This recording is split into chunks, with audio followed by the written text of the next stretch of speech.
کہ صحابہ کرام سے ہماری محبت صرف اس لیے نہیں ہے کہ وہ بڑے اچھے تہجد گزار تھے، بڑے اچھے مجاہد تھے، بڑے اچھے غازی تھے، بڑے اچھے سخی تھے، نوافل کے بڑے پابند تھے، صرف یہ وجہ نہیں. ہماری صحابہ کرام رضوان اللہ علیہم اجمعین کے ساتھ محبت کی جو سب سے بڑی وجہ ہے وہ یہ ہے کہ انہوں نے رسول رحمت صلی اللہ علیہ وآلہ وسلم کے چہرہ پر انور کا دیدار فرمایا ہے. میری اور آپ کی زندگی بھر کی نیکیاں ایک طرف، اور وہ لمحہ جس لمحے میں صحابی رسول نے رسول اللہ صلی اللہ علیہ وسلم کے چہرہ پاک کا دیدار فرمایا ہے،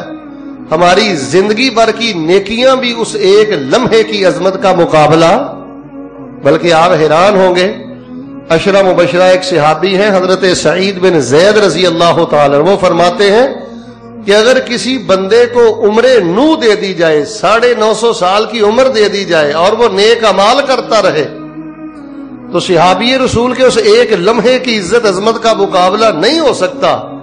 جو لمحہ صحابی رسول نے رسول اللہ صلی اللہ علیہ وسلم کے ساتھ گزارا ہے. حضرت امام عبداللہ بن مبارک رحمت اللہ علیہ سے پوچھا گیا کہ حضرت امیر معاویہ رضی اللہ تعالیٰ عنہ بہتر ہیں یا حضرت عمر بن عبدالعزیز رحمت اللہ علیہ بہتر ہیں؟ حضرت امام عبداللہ بن مبارک رحمہ اللہ فرمانے لگے، او اللہ کے بندو، سیدنا امیر معاویہ رضی اللہ تعالیٰ عنہ کا تقابل عمر بن عبدالعزیز سے کرتے ہو؟ سیدنا امیر معاویہ بن ابی سفیان یہ تو رسول اللہ کے صحابی ہیں.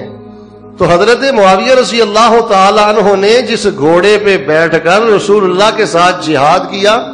اور اس گھوڑے کے نتنوں میں جو غبار گیا، عمر بن عبدالعزیز جیسے ہزاروں لوگ بھی مل کر اس غبار کا مقابلہ بھی نہیں کر سکتے.